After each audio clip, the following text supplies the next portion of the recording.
এখন তো বাজারে নতুন পটল উঠে গেছে। আর গরমকালে একটা রান্না বাঙালি বাড়িতে বা অনুষ্ঠান বাড়িতে আমরা খুব দেখতে পাই, সেটা হলো পটল চিংড়ি। কিন্তু অনুষ্ঠান বাড়ির পটল চিংড়িটা কিন্তু একটু রিচ হয়।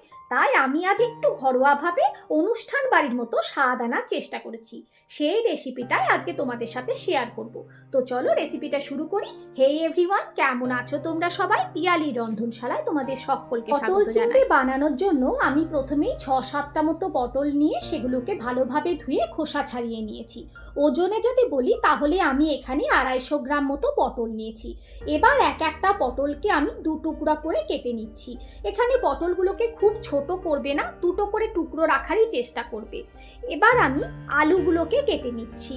আমি 3টে মিডিয়াম সাইজের আলু নিয়েছি। এক একটা আলু থেকে আমার 8 পিস মতো হয়েছে। আলুগুলো কেটে আমি জলের মধ্যে রেখে দিয়েছি যাতে আলুগুলো কালো না হয়ে যায়।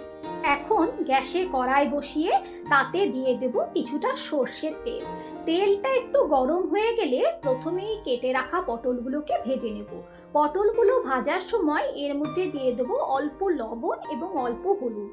প্রথমে পটলগুলো দেওয়ার সময় গ্যাসের ফ্লেমটা লোতে রাখবে এবং ঢাকা দিয়ে পটলগুলোকে একটু সময় ধরে ভেজে নেবে। আমরা যেহেতু ছাঁকা তেলে পটলগুলোকে ভাজছি না, সেই জন্য একটু সময় ধরে লো আঁচে ভেজে দিতে হবে। পটলগুলো সিদ্ধ হয়ে গেলে আঁচটা মিডিয়াম করে দেবে। পটলগুলোকে খুব কড়া করে ভাজার দরকার নেই, হালকা কালার চলে এলে পটলগুলোকে আমরা তুলে নেব। এবার ওই তেলের মধ্যে দিয়ে দিচ্ছি কেটে রাখা আলুগুলো। আলুগুলোকেও ভাজার সময় দিয়ে দেবো অল্প লবণ ও হলুদ। আবারও সেম প্রসেস, ঢাকা চাপা দিয়ে দিয়ে লো ফ্লেমে আলুগুলোকে ভেজে নেবে। আলু ভাজার সময় গ্যাসের ফ্লেম সবসময়ই লোতে রাখবে, না হলে আলুতে কালার এসে যাবে কিন্তু ভেতর থেকে সিদ্ধ হবে না। ভাজার সময়ই আলুগুলোকে মোটামুটি 60% মতো সিদ্ধ করে নিতে হবে। আলুগুলো ভাজা হয়ে গেছে, এখন একটা পাত্রে তুলে নিচ্ছি। এখন আমি চিংড়ি মাছগুলোকে ভেজে নেব। ওই একই তেলে লবণ হলুদ মাখানো চিংড়ি মাছগুলোকে ভেজে নিচ্ছি।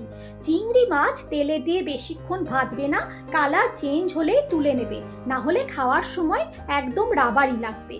তেলটা একদম কম হয়ে গেছিলো, সেজন্য আমি ওই তেলেই অল্প আরেকটু তেল অ্যাড করে দিয়েছি।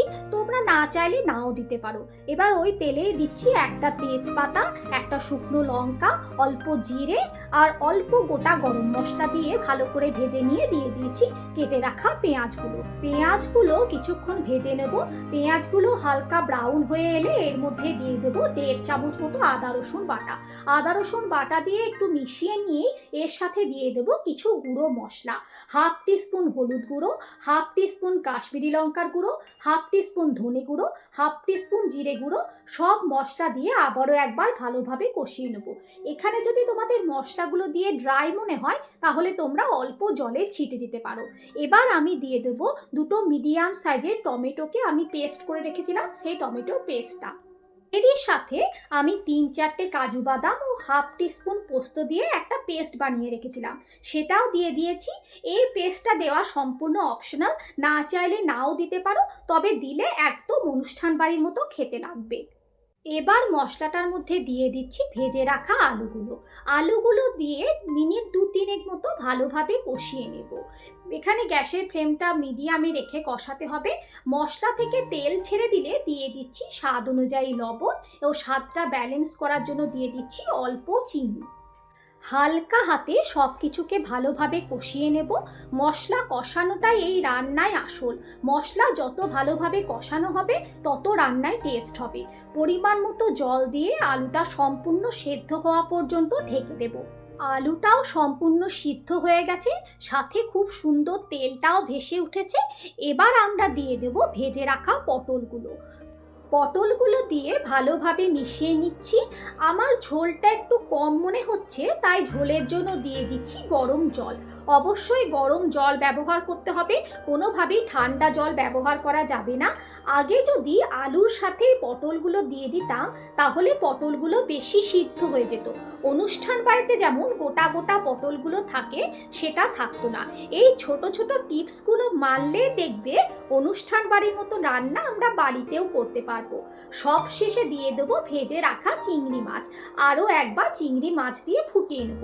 চিংড়ি মাছ দিয়ে বেশিক্ষণ ফোটানোর কিন্তু দরকার নেই।